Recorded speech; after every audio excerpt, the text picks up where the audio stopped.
Okay, ladies and gentlemen, we are joined by Brian Moorman, a man who needs no introduction, a fan favorite, but I'm going to do it anyway. Some of the highlights: he is on the Buffalo Bills' 50th anniversary team as the punter. He is on the NFL's 2000s all-decade team. Accolades are all over the place, but on top of that, great in the community. And I was thrilled when I was able to connect here recently with Brian, and he agreed to talk with us. So, Brian, thanks so much. And where are you calling in from? Yeah, I'm down in Ponte Vedra Beach, Florida, just outside of Jacksonville. So thank you for having me, Don and Josh. It's great to be on, and obviously, Don, we spent a long time together there at One Bills Drive. So always great to see you. We did. Thanks, Brian. Yeah. Yeah, when Don told me, you agreed to come on, that was during my my dark time with the team. I kind of hate watched you guys for a while after getting let go. Yeah. I always lived here, so it was tough. I always admired you. Frankly, I thought you were a fantastic player, and it just athletically you looked unlike a punter, which was kind of cool to watch. So even as a guy who was away from the team at that point, you were always one of those guys that kind of stood out, when the Bills were on. Okay, we're gonna go way back in your life and in your career. You want to lay down on a couch for this, baby? Yeah, sure. Yeah. Can you talk us through your time growing up? Obviously, you're a great athlete, track star, played basketball, football. Was football always the goal? Was punter always the goal? Like, was that like second choice? No, well, football was always the goal. That was the dream, right? But I grew up in a small town of 1,000 people. I mean, I think my neighborhood right now has 1,000 people, so that kind of puts it in perspective. But and it's Sedgwick, Kansas, which very fond memories, and a lot of my friends still live there. It's a great town. It was a great place to grow up, great place to raise a family, and I feel very blessed to have been there. But played 8-man football. We didn't even have 11-man football then. We only had 24 kids in my class.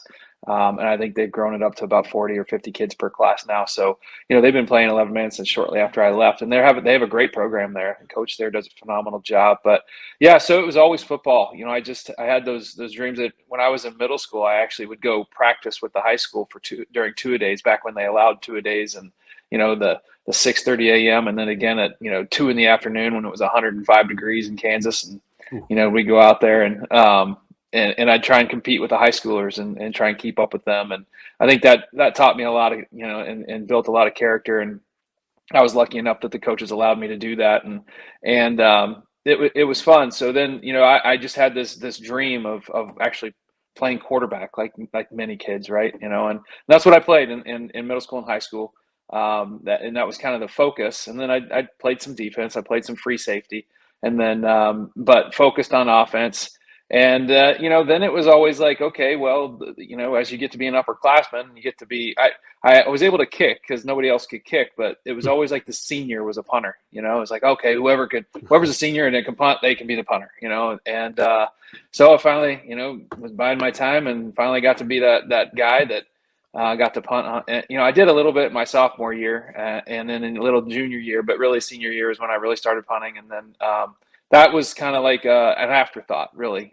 When I came out of high school, as you mentioned, I played track or played basketball and ran track, and I was recruited for track and field. I had a few state championships in the hurdles, and then I was very lightly recruited, football wise, mostly to NAIA schools. And I don't even know if New York State has NAIA. I'm not even all that sure. I know there's a lot of Division III schools and so forth, but there's small schools, a lot of them in Kansas and that Missouri area. And I was going to go to a place called Bethany College to play quarterback. And then my coach from college, Russ Jewett, gave me a call and was recruiting me for track and field. And I had never heard of Pittsburgh, Kansas. And ironically, I was just there last weekend.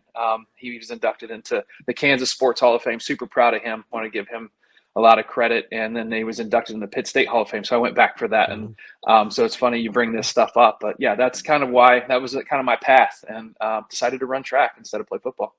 Did Gary Busey crash your nice Gary Busey reference. We did our homework.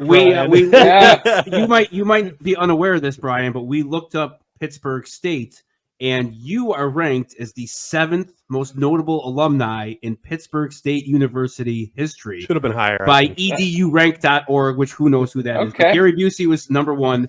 Oh Sam my Pittman, gosh. yeah, Sam Pittman, who's I believe he's the head coach at Arkansas right now, football really? coach, Okay. is number 2. You have an impressive showing at number 7, although you're below some state senator named Jake LaTurner, who, just by looking at this picture, I feel like you should be higher than him. I've never heard of him, but I mean, I think one of there was like a CEO for Walmart that came out of Pittsburgh State too. Oh, I mean, I think that should.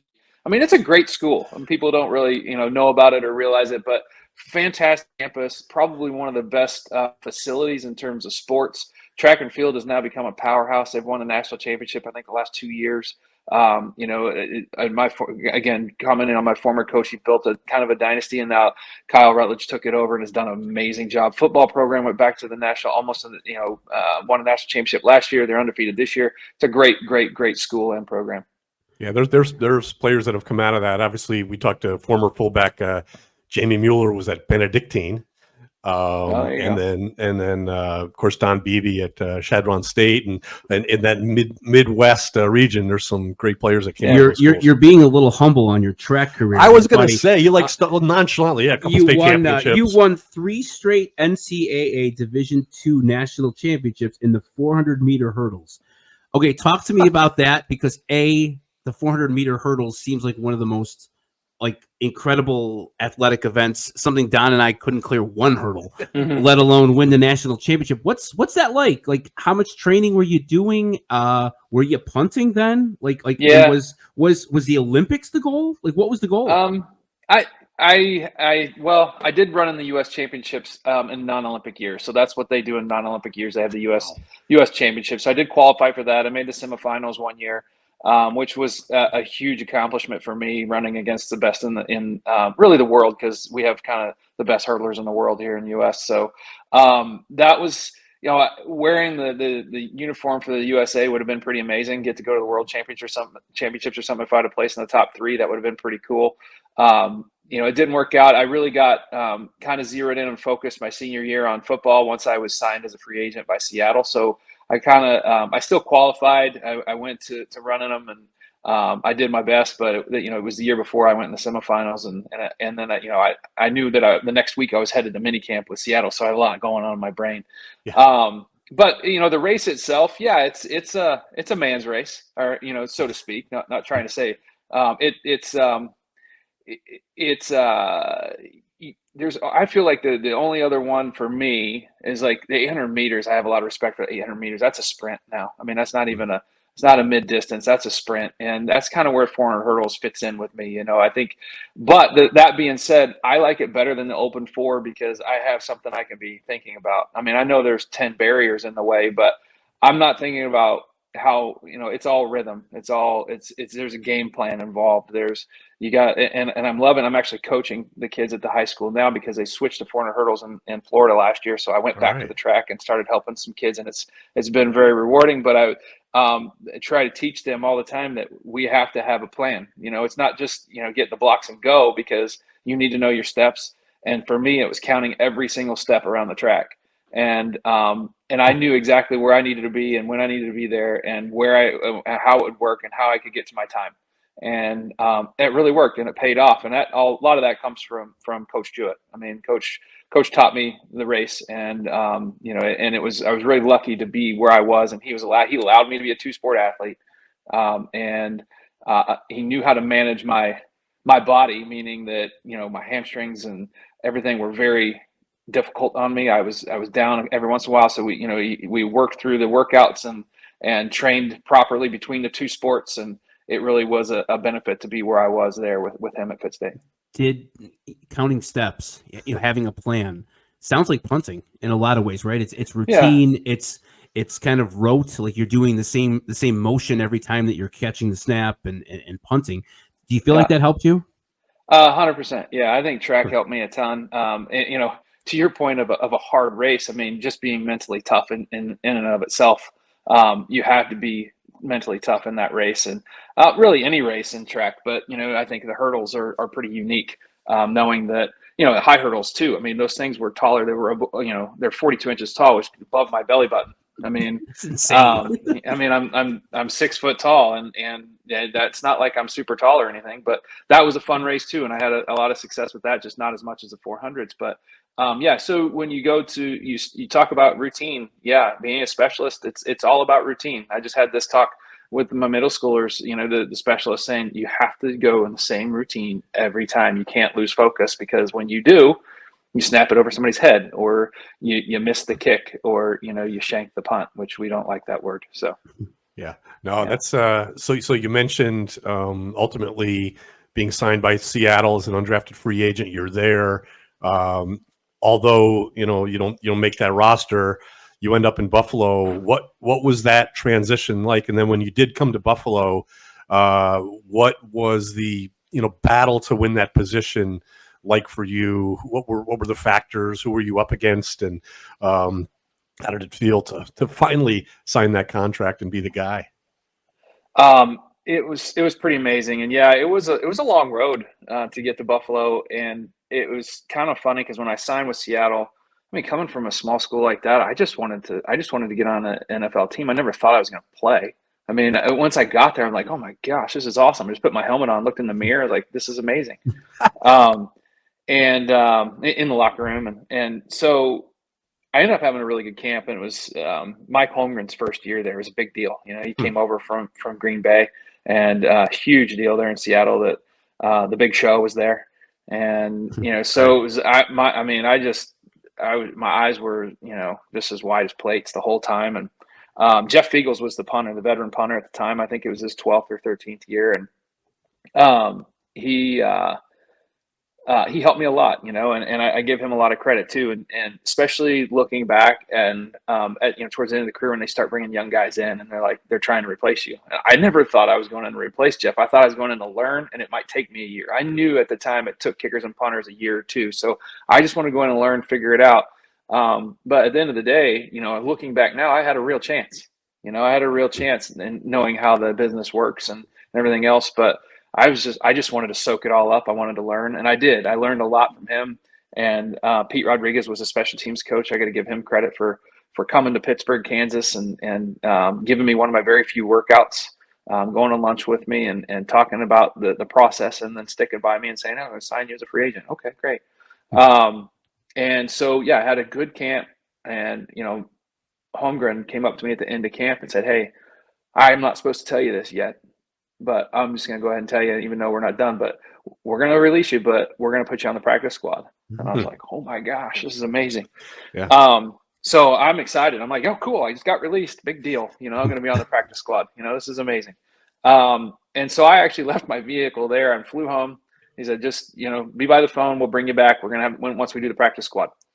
And then they got decimated with injuries. They needed spots for receivers and things to keep on. And I was like, shoot, I had to do that. I had to fly all the way back to Seattle. Oh grab no, my to get your car. Oh and man, drive, and then drive 19 home. hours home. Yeah. Oh, that's a tough. Yeah. So back then there was Yeah. only 5 practice squad spots.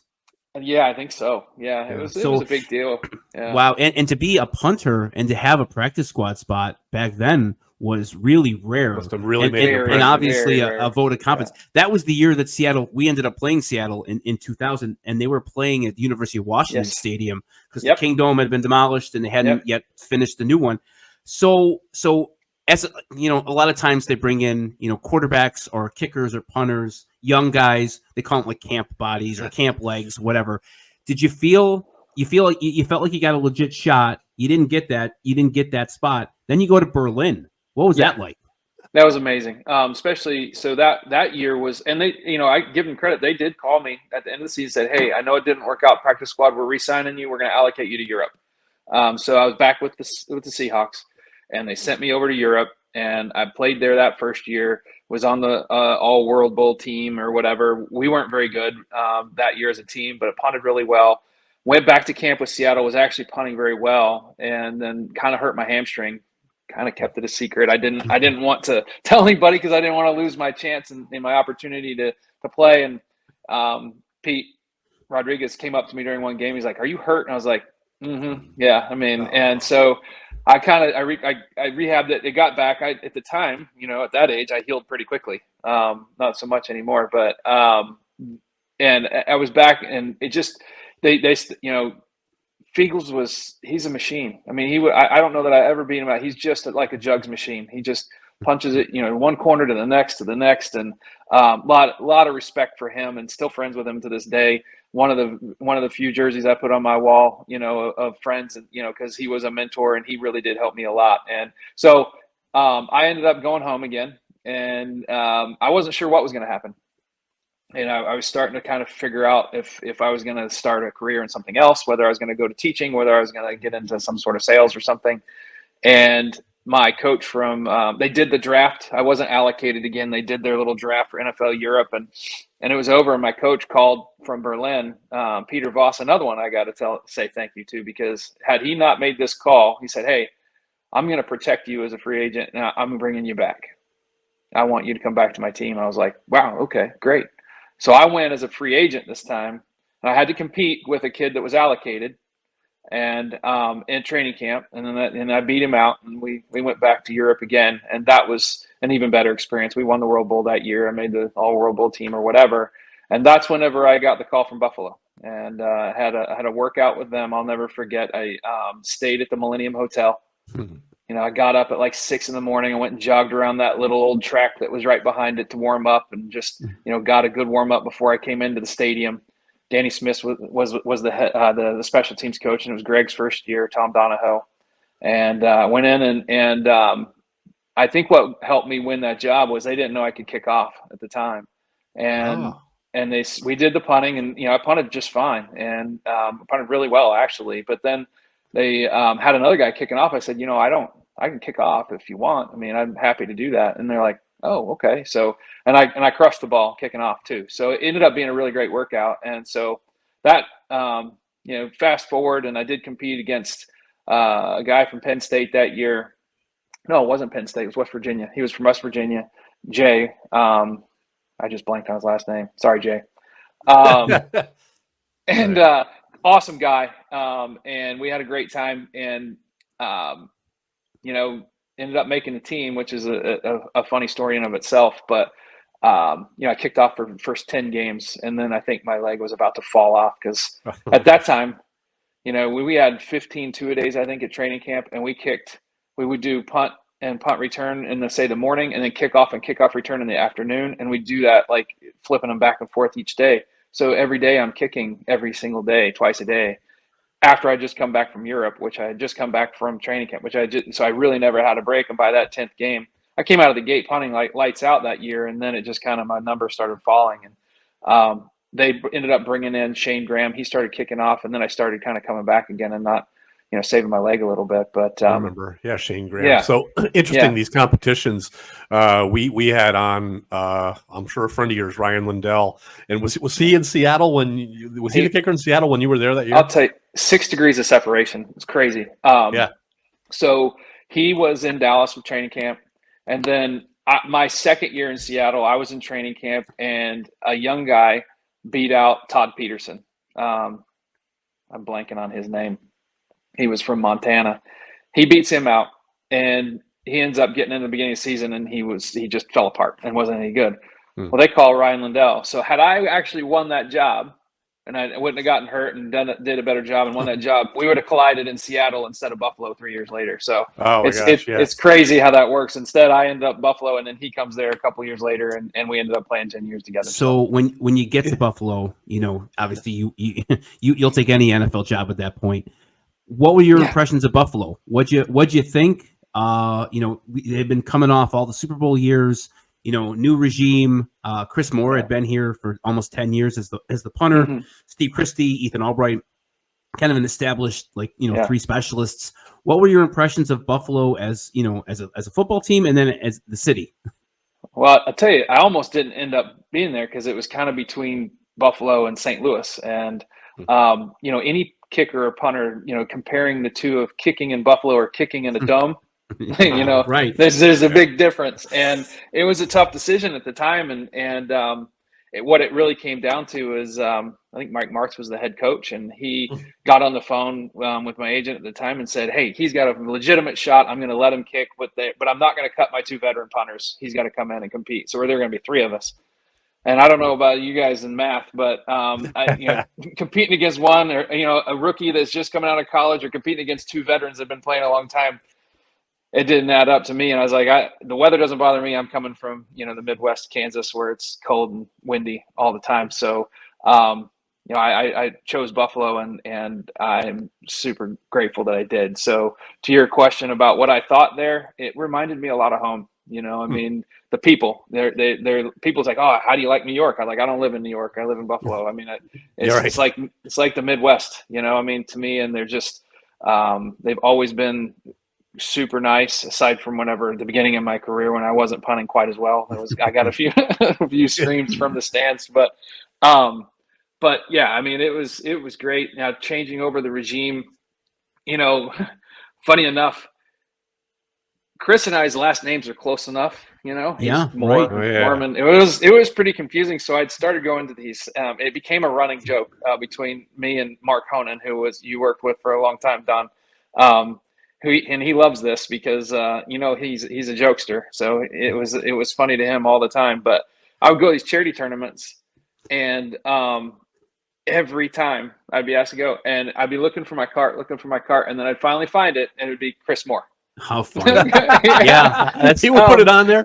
That's funny. No, he's not there. He wasn't there. It's just they just kept thinking, "Oh, it's Chris," and so because Chris Moore had been there for so long. Well, but they put the name on there. Oh, that's funny. Here's where it gets funnier: is it became a running joke between Mark and I that at what point in the season will somebody call me Chris? Every year for 10 years. Only the last 2 or 3 years that I was there did it not happen, but for 10 years straight. At least one person at training camp or sometime in the off season were like, "Oh, good luck on the season, Chris." I'm like, "Thank you." Oh my that's gosh. great. Wow, that's still after all those years. It was awesome. Yeah, it was awesome. And you know what? That's a testament to Chris, though. He had an amazing career. I looked up to him, and he obviously had a great run, and he's a lot of fun to talk to. And he's a legend there in Buffalo. So when you replace a guy like that, and you've come into kind of a tight. So was Ethan there? For Ethan was not. I met Ethan. He went to Washington. Yeah. Okay, so you're basically starting over, as a punter, because those guys had been together forever. So snapper, holder, kicker, punter, all that together had been there for so long. Was holding part of what you needed to learn and do? No. Did you not do that at all? I did it in college. I didn't have any problem holding. The funny thing was so Steve was still there. I had training camp with Steve. He ended up, unfortunately, got hurt right at the beginning of the season and ended up getting he was getting released right at the beginning, and they brought in Jake Arians. And then Steve went on to San Diego and continued to play. But I think had they let me hold, it probably would have helped Steve a little bit because, they were going through like who's going to hold. They're having different guys. Ended up Jay was holding. They had some other guys try it. Not that Jay was a bad holder, but he didn't get to work with Steve every practice, and I think that's really imperative for specialists to be able to be out there working constantly throughout practice, getting a feel for each other. But Danny he's big on trust. He didn't know me. I was new, and he's like, "Wow, you just focus on punting, kicking off. You don't need to hold." And the next year, obviously I was holding, and probably looking back, probably would have been great for us to be able to work on that training camp. But yeah, so that wasn't a real focus the first year. But snapping wise, it would have been great had Ethan been able to stay because we went through a rotation of about 6 snappers that year. Wow. And it was brutal. I mean, it was brutal. We started out with using a couple rookie tight ends. I think Dan O'Leary was one, and he hurt his wrist. And then Billy Conity ended up snapping some a little bit, but he's a center. I mean, you got him running down the field covering. That's kind of and then Jay would Reamersma snap some, and then Dave Moore ended up snapping some. Yep. Yeah. And he was he had done it for a long time, but then he got hurt. Then we ended up bringing in a guy named Mo Unato. We finally brought in an actual true long snapper at the end of the year. That was he was at the end of his career. And so it was a big revolving door of long snappers. So it was a hard adjustment that year. And, luckily I think that, I got to give credit to Tom Donahoe for sticking by me too, right along with Danny and knowing that those things were definitely growing pains, and seeing that I could continue to have success later. Yeah, once you got rolling, you were the guy. That's an understatement. I mean, for more than a decade. And hold on one second. More for I had to bail on a call. This is for Brian. I might have taken it for someone else, but so yeah, I mean, you going to Pro Bowls, despite, like you said, with punting being something that you need to, be such a routine. You're having all these different holders, but yeah, at what point? I mean, it had to be only within a few years that you thought, wow, all that I've done here to get to this point has been worth it. Oh yeah, I mean, well, honestly, just making the team for the first time and playing against New Orleans Saints, that was worth it. Just being able to actually walk through the tunnel in front of the fans for the very first time. That's a dream come true. So That was the just being game. able That to, was the day before yeah, 9. That was the game before 9/11, right? it was. Yeah. Yeah, I Yeah. remember that because that was my first game not there. So Yeah. I remember that quite vividly. Maybe you can tell us, as you get established, as you become like the starting punter, were they bringing guys in every year, to challenge you? Did you get to a point where you knew that you were the guy, like Chris was the guy before you? Yeah, oddly enough, they didn't bring anybody in that second year. They needed the roster spots elsewhere, and that was a big boost to me in confidence, knowing that they didn't have anybody coming in. I could just focus on what I needed to focus on at training camp. If I had a bad kick, I wasn't stressed. It was more like, okay, what did I do wrong? Let's fix it. It wasn't like, oh man, they saw that, and that helped a ton. And then, shortly after that, actually after that second year, they signed me to an extension. And if I had to change anything in my whole career, it'd probably be not signing that extension. Not because I didn't want to stay with Buffalo. It's just that I should have trusted myself a little bit more and believed in myself. But I mean, I don't really have any regrets. I mean, if you put it in perspective, I mean, they gave me a signing bonus, and I look at things just like I added up, and I'm like, how long would it take me if I was to have decided to use my degree to teach to make this kind of money? I can't pass it up, Yeah. And it wasn't about the money so much, but it was about the fact that, hey, I did it, and so I signed, and I was happy to be there. And luckily, as time went on, I ended up going to Pro Bowls.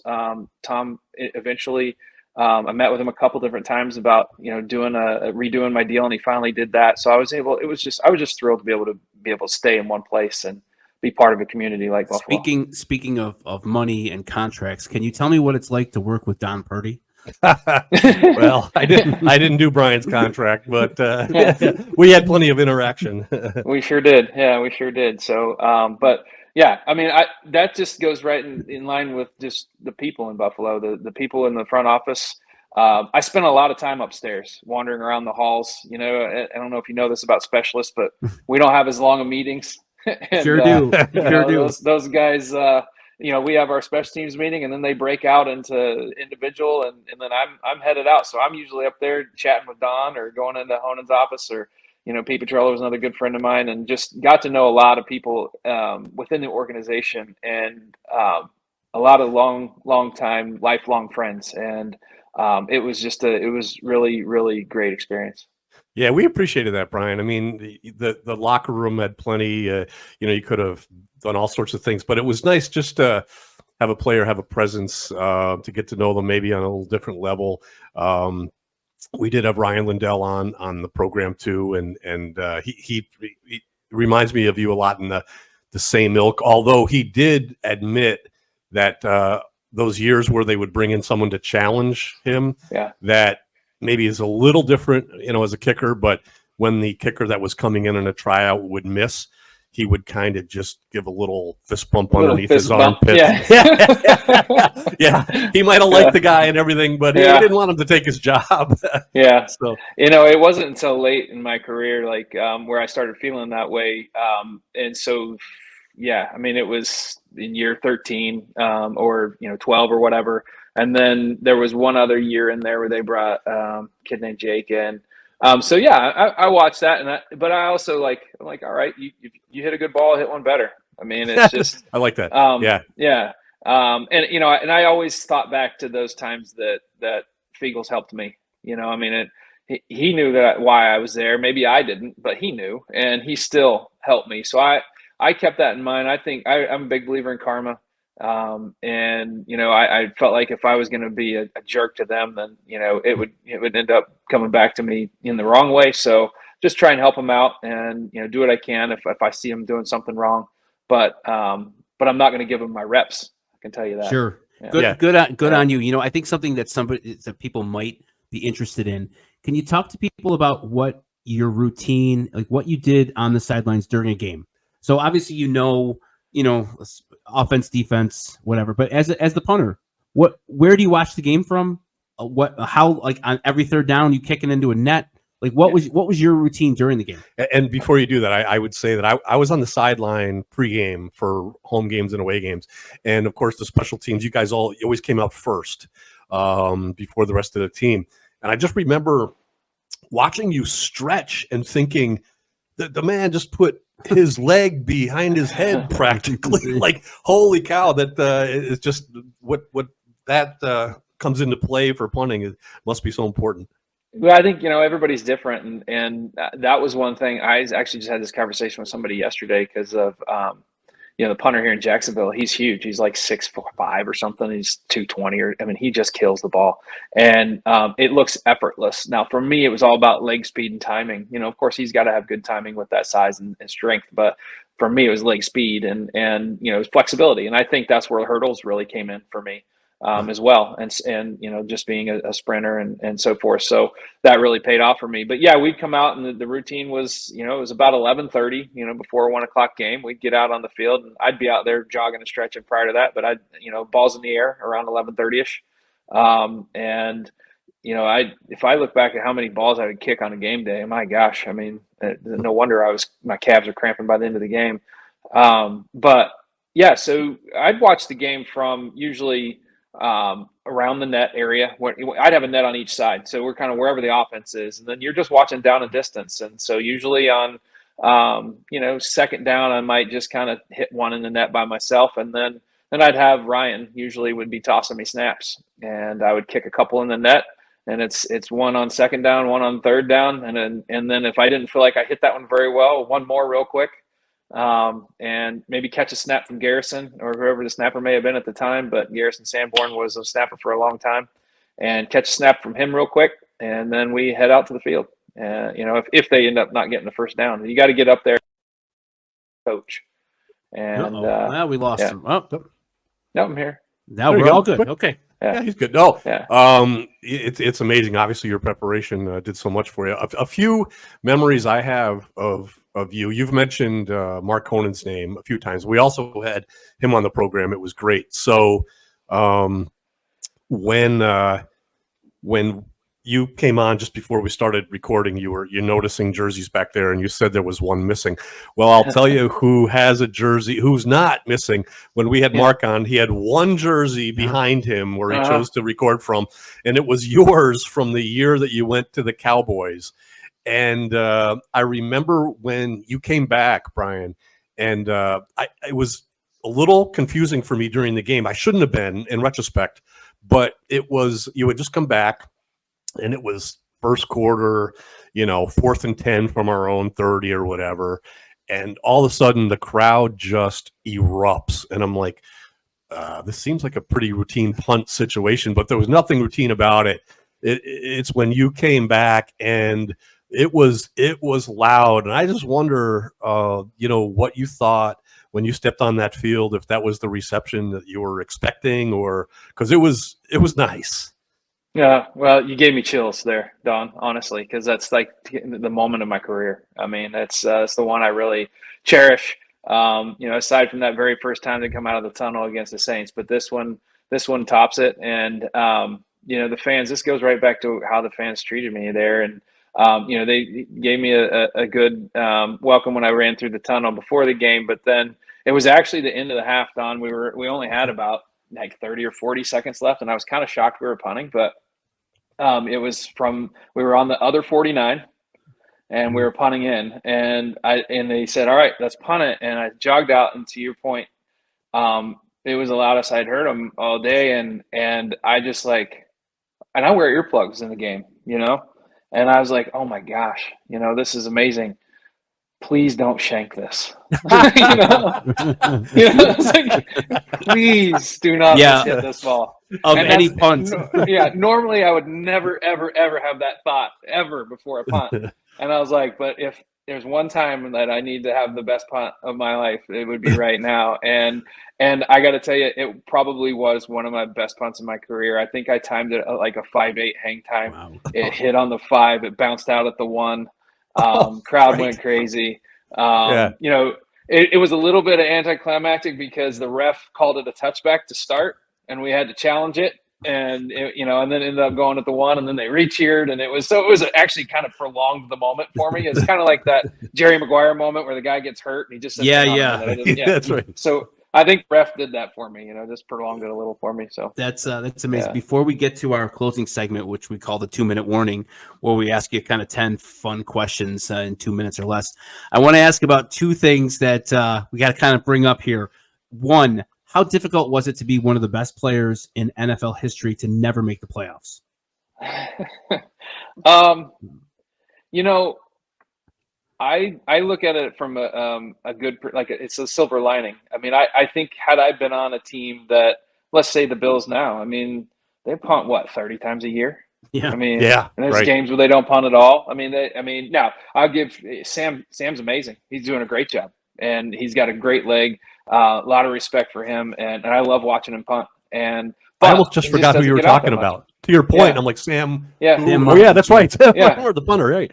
Yeah, I mean, it's a little weird seeing him. You know, it was funny. We were watching the game last week, and I had to run somewhere or whatever, and I came back in, and Amber goes, it was so weird. I was watching the game. She was making cookies or something, and she goes, I look up, and I see that we're punting, and I see 8, and I had flashbacks. It was like watching an away game, and I was like, yeah, it is kind of strange, but I love that he's out there, you know, banging the ball, and he's doing a great job. But to that point, there's not that many reps. You know, and I think from that standpoint, I had the opportunity to punt, you know, anywhere from about 65 to 85 times a year. And that gave me an opportunity to get in front of the fans and do my thing and obviously have a few opportunities to do some fun plays too, some fakes here and there. And so if I wasn't going to make the playoffs, at least I got that opportunity to play a little bit more. That your comment right there led me into the second one. I have to ask you about the Pro Bowl play. Everybody who I've told, first of all, you're in the Pro Bowl, of course. Everybody who I told, you know, that we're going to have you on was real excited, and you got to ask him about the Pro Bowl. Yeah. I'm like, all right, I'll work it in there. So just walk me through that. You know, tell us anything you want to tell us. Well, I'll tell you what. I can't believe it's been 15 years. I mean, that's what blows my mind. It seems like yesterday, and a lot of it is because it comes up multiple times a year, whether it be an instance like this, in an interview, or just randomly at lunch with somebody that I'd met for the first time, and they realize, wait a minute, I've heard your name before. And it's usually a topic of conversation, even with our middle school football players, you know, giving my son a hard time saying, oh man, Sean Taylor, you know? But that being said, so it was just, everybody thinks that, you know, Coach Belichick was just like, oh, you just called it because your Buffalo is, you know, rival, blah, blah. It's like, that's not true at all. It was, we worked on it in practice that week. And he said, well, if it's not there, just punt it. And I'm like, I'm not doing that. That's our play. Coach Drawn would be like so mad at me if I, you know, went and did what we do, you know? So anyway, we get in the game and it's time to punt. And I'm standing there. He goes, you want to fake it? I go, well, yeah, I mean, of course. And so we ran out there, he called it, and I stood there, and I'll never forget those guys just basically standing up. I mean, on the other side of the ball. And, you know, anytime you're running a fake, you kind of want them to pin their ears back and coming at it so you can fake them out. There was no faking anybody out. So I was like, all right. He said, kick it if it's not there, but I'm not doing that. I'm just going to run it out of bounds. And I'll just sprint out of bounds. Nobody will catch me. But lo and behold, of course, we're out there with, you know, the best athletes in the league. And you know, John Lynch goes kick Derek Burks out. I make a cut off of him because it's just natural. You see a block, and I'm like, I'm going to get it. I got it, you know, and that's the last I remembered. You popped right up. And just think of the names, John Lynch. Oh, it's an unbelievable play. Sean Taylor looks like he was just shot out of a cannon. It's unbelievable, his closing speed. And like Don said, credit to you, man. Like, you popped right up as if nothing happened, and that's like, wow, like that's a tough dude. Like I think you gained more from that play around the league and reputation wise Oh, than it was you know. tough. Sometimes if you get blown up, you become a meme. But you popping Yeah. back up is to me is the most impressive part of the play. Yeah, it really was. And speaking of fakes, another obviously great play. Josh was looking at it before. This was the time he wasn't really watching the Bills, but I was there, and it was the fake field goal. You were the holder, and Ryan Denny was out in the flat. Yeah. So it was perfectly planned, perfectly executed. When you're down there getting ready for the snap and you see Ryan Denny over there uncovered, like, how do you even control yourself? Like, oh my gosh, it's there. I think you're talking about earlier when you came back and you punted after the first time back after the big cheer and you nailed it. You had to be thinking the same thing, like, I can't miss this, right? Yeah. So take us through that play if you would. Well, there were 2 times I had that with Ryan. One of them was where we snuck him out and left him out on the corner. But that's a hard throw because if you overthrow it, it's out of bounds. If you underthrow it, maybe somebody catches him, whatever. But my thoughts are just don't get cute. I could put it on a rope and throw it hard over there and look cool and, try and make it look like I used to play quarterback. Or I can just throw a nice, easy pass that's easy to catch. And Ryan obviously has great hands. So that's what we did. He's there. I just tried to just float it up to him, and it worked out well. Caught it, scored. The other one was we actually had him roll out into the flats, and I rolled out, and Jonathan Vilma actually was chasing me down, and I was able to get it to him, throw it out to him in the flats as I was rolling left, which rolling left, throwing right, always tough. Throwing right-handed, got it to him, and then Vilma just rocked me, and I think I was sore for the entire week. I was like, how do these guys take a hit every single play and still go play the next week? I don't know. Right. I took one, and I thought I was going to fall apart. But You were Patrick Mahomes before Patrick Mahomes, right? Rolling left and throwing shit. right, something like that. Well, as the years have gone by, it has become a no-look pass. I mean, I don't know if you see that. I was looking that way. Yeah, that's great. Yeah. So Ryan, Brian's been really generous with his time here. Thanks. We're gonna do the 2-minute warning with Brian. We're gonna ask you 10 rapid fire questions here, Brian, just to let fans get a little taste of your personality before we let you go. So Don, go ahead. Sure. Okay. These days, where is your most interesting place to watch a Bills game? Most interesting place to watch a Bills game? On my boat. Nice. Ooh, That Yeah. might be a first. that's a first. I like Yeah. that one. I Give love me- YouTube TV. I can watch it anywhere. There you can watch it That's anywhere. good, yeah. Absolutely. Yeah. Give me the funniest teammate that you ever played with, and you're the guy who you talk to the most, who you still talk to now. Ryan Fitzpatrick, probably. Probably the funniest. I mean, we had a locker. He was at a locker next to me. He just, salt of the earth, and I think you can see that now with how his career has gone. And then of course Ryan Lindell. I mean, we stay in touch, and he's been here, and I've been out to Seattle, and we text back and forth about things, whether it's football, coaching or anything like that. But he's the best. That's cool. Good to hear. Yeah. 3 people, dead or alive, that you'd want to have dinner with. Oh man, you give me these. These are tough. These are hard ones. I didn't prep you for this. No, yeah, you should have had it. This is I'm never good at these things. God, 3 people. Man, I go back. I always dig into history major. I think it would be really, really interesting to have dinner with Winston Churchill. And it's fresh in my mind. We just got back. We didn't get to go to London for the game. We were just there about a month prior, summer vacation. So, like I said, I was back at Pitt State last weekend. But we did, the tour of the bunker there in England and London, and it was very, very interesting. And I think being able to talk through, his thought process during the war would have been absolutely amazing. To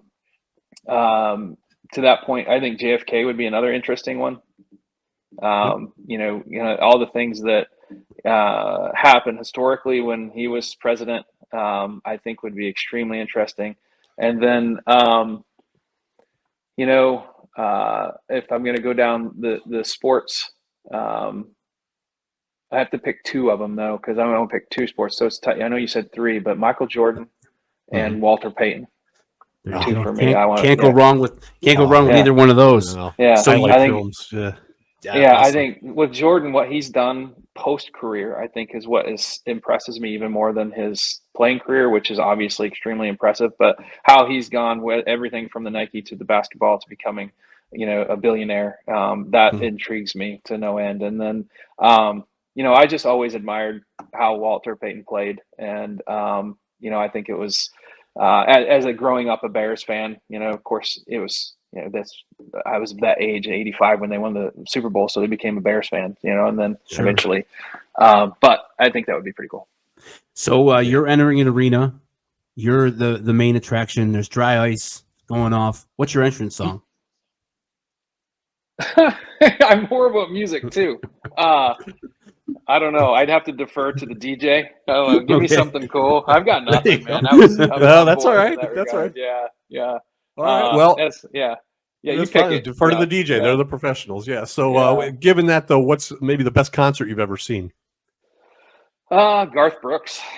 Cool. Yeah. Where was that? It was actually here in Jacksonville. We used to be part of his Teammates for Kids Foundation while I was playing, and we had the opportunity to go, and he would bring the guys that would participate out to his ranch in Nashville, or out to Vegas to his concerts there, and I always missed that. But it happened to be he was coming to Jacksonville, so I was able to go back and meet him, and he's amazing. I mean, and he treats everybody the same, and it's just the way he is, and just his personality and then the show on top of that was just phenomenal. Going back to your days here, what was your favorite Buffalo restaurant, and what'd you get there?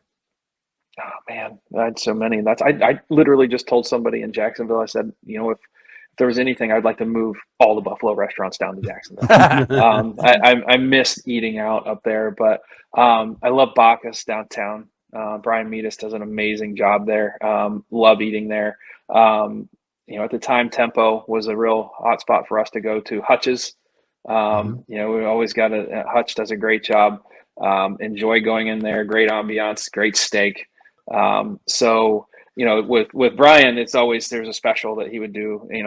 More than likely, it always just make me something. But anything on the menu is fantastic. But love the steak at Hutch's, and then of course when Tempo was the place to be, then it was always the bone in or something like that. Yeah. Great. Your favorite cartoon growing up as a kid? Favorite cartoon? Man,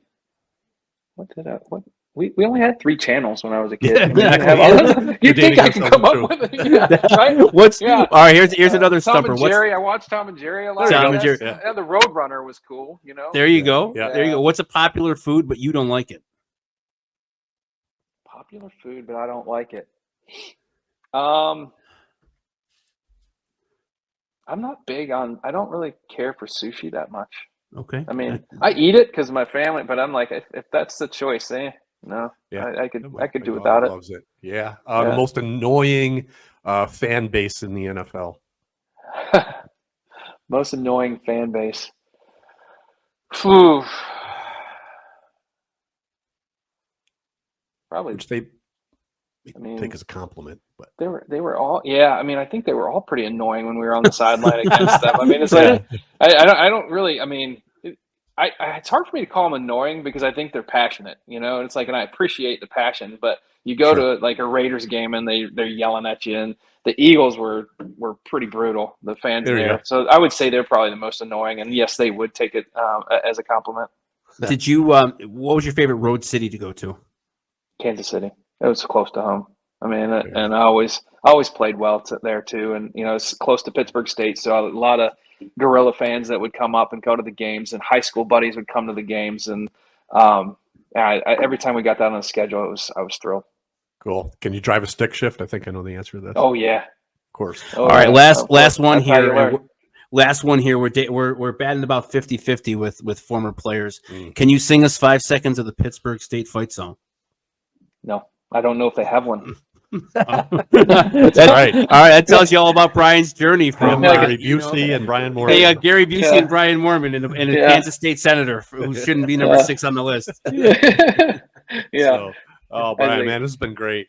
Yeah, really appreciate your time. I can't wait for people to hear this. Well, I appreciate you guys having me. It was a lot of fun, and love to come back some other time. But it's just, I think what you guys are doing is great. I love the studio, and always great to be talking. Yeah, we got folks back in room. Buffalo. We got room for another jersey Room on for there. one more? Yeah, We'd be Yeah. featured. you Absolutely. definitely be featured. Thanks so much, Brian. I- People around here remember you and remember you fondly, and I think people will be really excited to hear from you. Yeah. Thank you. I appreciate it, guys. Thanks a lot, Brian. Take care. Go Bills. Go All Bills. right. Yeah.